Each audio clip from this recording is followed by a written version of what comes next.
Nice to see you back here. Hope it wasn't on short notice. It's best if we dive right into it since we only have a few minutes. You asked me to come up with a content proposal for YouTube. The truth is, it's been a lot of experimenting just to see what works. In the beginning, I didn't want to narrow our possibilities, so I just dived into every angle we could take: the good, the bad, the scary, the happy. In between all my content, I also did some A B tests. The first A/B test was based on whether what was reflected in the thumbnail will affect people's likelihood to click on it. The second A/B test was to find out whether we should compare ourselves to our competitors or not. And finally, the third A/B test was to find out whether our audience are more interested in steak or seafood. So right now we're going to be checking the YouTube data based on all the content I've posted. I'm just going to take you guys through what I've realized. So, because of all my content experimentation, I've managed to get 207 views on my channel, as well as 81 minutes watch time in total, and 12 subscribers. Over 2K impressions, 4.9% of these impressions were clicked on, and then 36 unique viewers. From these 20K impressions, it generated only about 99 views from this sample of 2000. So this basically accumulated to a watch time of 34 minutes. The video that had the longest watch time of 12 minutes was a video I created about different seafood recipes. And then the second best video with more watch time was a video where I gave my dog a snack. Now, if you look at the video with the most views, the one that had the most views is a video titled Vegetarian Cooking Guide. This had 22 views, and then the runner-up was a video that has a title called The Cut Presents Freshly Cut Home Delivery Service. And the third in line was a video called Steak Taco. What's also very cool to look at is that the number one video with the most watch time, which is the seafood recipes made in 30 minutes or less video, it had the most impressions as well, a solid number of 202. This is again at the look at the top videos with the most views.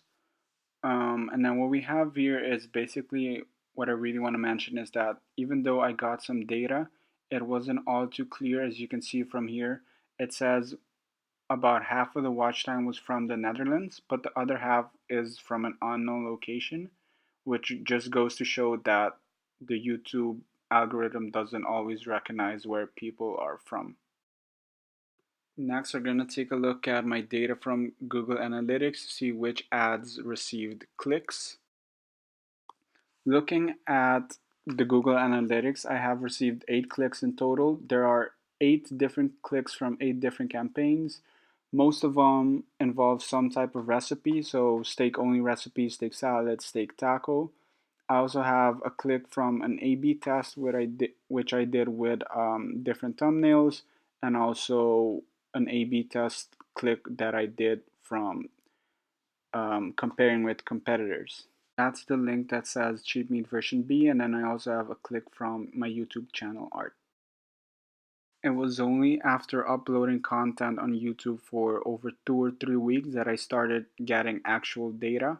So I also did a lot of research on my own just to figure out how YouTube works and to see if this was a common trait.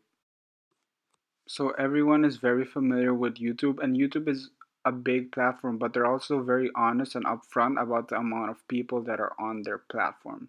As you can see in the next slide, it says YouTube by the numbers over 1 billion users. So that's 1/3 of the internet. YouTube's biggest demographics are people between the ages of 18 and 34. Apparently, they watch more YouTube than any US TV network.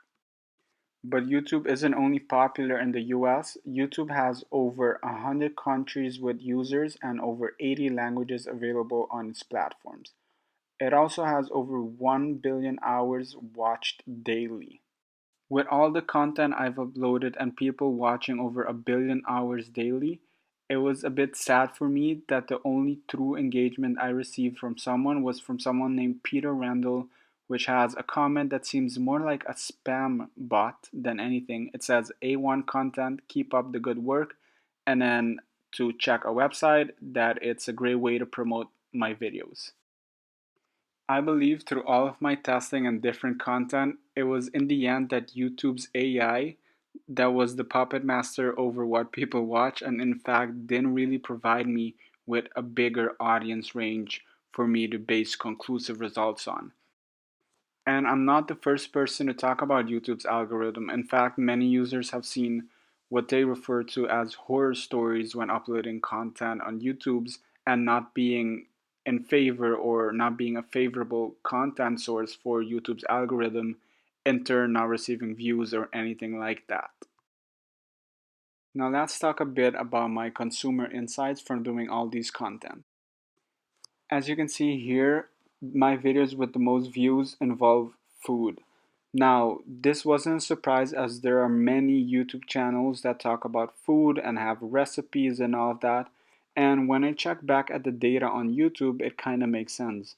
As you can see in this slide, it says the total distribution of YouTube video views worldwide as of last December, with the biggest category being entertainment, aka food and everything else people view for entertainment.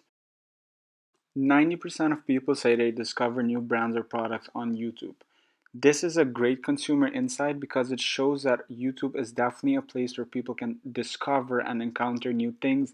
And if the content quality and content itself is great, consumers will be more likely to pursue these brands in the future. Because I've only received 207 views on my YouTube content, I decided to take a look at what the competitors are doing in order to provide some valuable information for the cut. So, looking at Home Chef delivery on YouTube, a lot of Home Chef's video is from users themselves who have tried it, ordered it, and are kind of doing like a review or an unboxing and just explaining if it's worth it. So, I decided to check HelloFresh as well. What was very nice to see is that they have their own channels. Besides their own channels, of course, also user generated content, including prepping, cooking, unboxing, and just showing the product in use. So I decided to click to their channel. They have over 3.5K subscribers. And while it does seem that they post content frequently, like we've seen videos from the past days, past weeks, months, it's only about 37 or 40 views. Some popular videos have 400, but it's not really a super eye-opening number either. So looking at Blue Apron, what we see here is again user-generated content, ordering, testing, and seeing how it works. Other competitors also have more or less the same type of stuff. So it seems that not a lot of them have a very thorough presence on YouTube. So I decided to check other types of competitors, including just food channels, searching for the Kiri food on YouTube. We see videos are super popular, a few 100,000, few million views. The first video has 20 million views. I tried looking for the keywords cooking. We see the first channel pop up, which is Tasty. We see Gordon Ramsay, Sam the Cooking Guy. These are all popular channels with popular videos. Um, Epicurious 2.2 million. So the problem isn't really that there's not a lot of food stuff. If we look at other keywords like recipes, there's plenty of options to see. All of them have great amount of views over the 100,000s, some over the millions. Even other keywords like meat, it's popular. So what that tells me is that people are looking for these keywords, and that the cut really has to create kind of their own community and be consistent in what they post. This is also interesting considering that YouTube is responsible for 37% of all mobile internet traffic. So this is a huge market. And if we look at this other statistic, it says that over 62% of businesses use YouTube as a channel to post video content, meaning YouTube is an excellent channel to focus on primarily content objectives, and then everything else, the consumer purchase behavior will follow up in the long term. Based on all of this, I decided to primarily focus my content on YouTube and the fact that they have 1 billion hours watched daily. But the problem is that throughout my experiments, I wasn't super consistent. I was trying out multiple stuff, and it says here YouTube demands consistency, but it also has to be a balance between consistency and burning out, taking on more than you can actually put out. This is not something new, as YouTubers in the past have experienced this, and there's a lot of content out there explaining how they had to recover from that. I've also used some information from this YouTube infographic that says when the best time to post is. In this case, it says Thursday, Friday, Saturday, Sunday. But what I really took out from this is that the time of posting is super important. So, my plan for this content calendar is to be posting on Monday and Friday, just because from my previous Google Analytics data, most of these clicks came from Monday and Friday when I happened to post. Other days I posted like Tuesdays and Thursdays weren't as successful.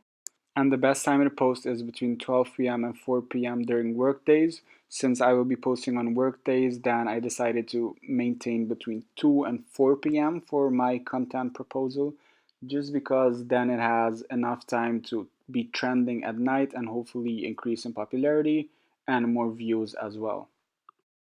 From all my content experiments, I have a few videos that don't involve meat. I have a few videos covering the sustainability aspect of the cut. I have videos containing multiple recipes. I even have a video that's titled 18 minutes of jazz music for cooking. I have a video of my dog. But for the content calendar, I really want to remain consistent in the videos I post. So for my content proposal, I have recipes. So the idea is to bi-weekly post recipe videos covering different recipes that are relevant for the fall season, so this November. Um, so the idea behind this is that for the consumer, they would know what to expect from our posting. The YouTube algorithm will also be happy then, just knowing that we remain consistent. And for the cut, the benefit here is that once we have a consistent listing of videos, we can start tracking our key KPIs, which is video views, unique viewers, impressions, and channel subscribers. And then slowly but surely in the long term, we can kind of monetize these customers.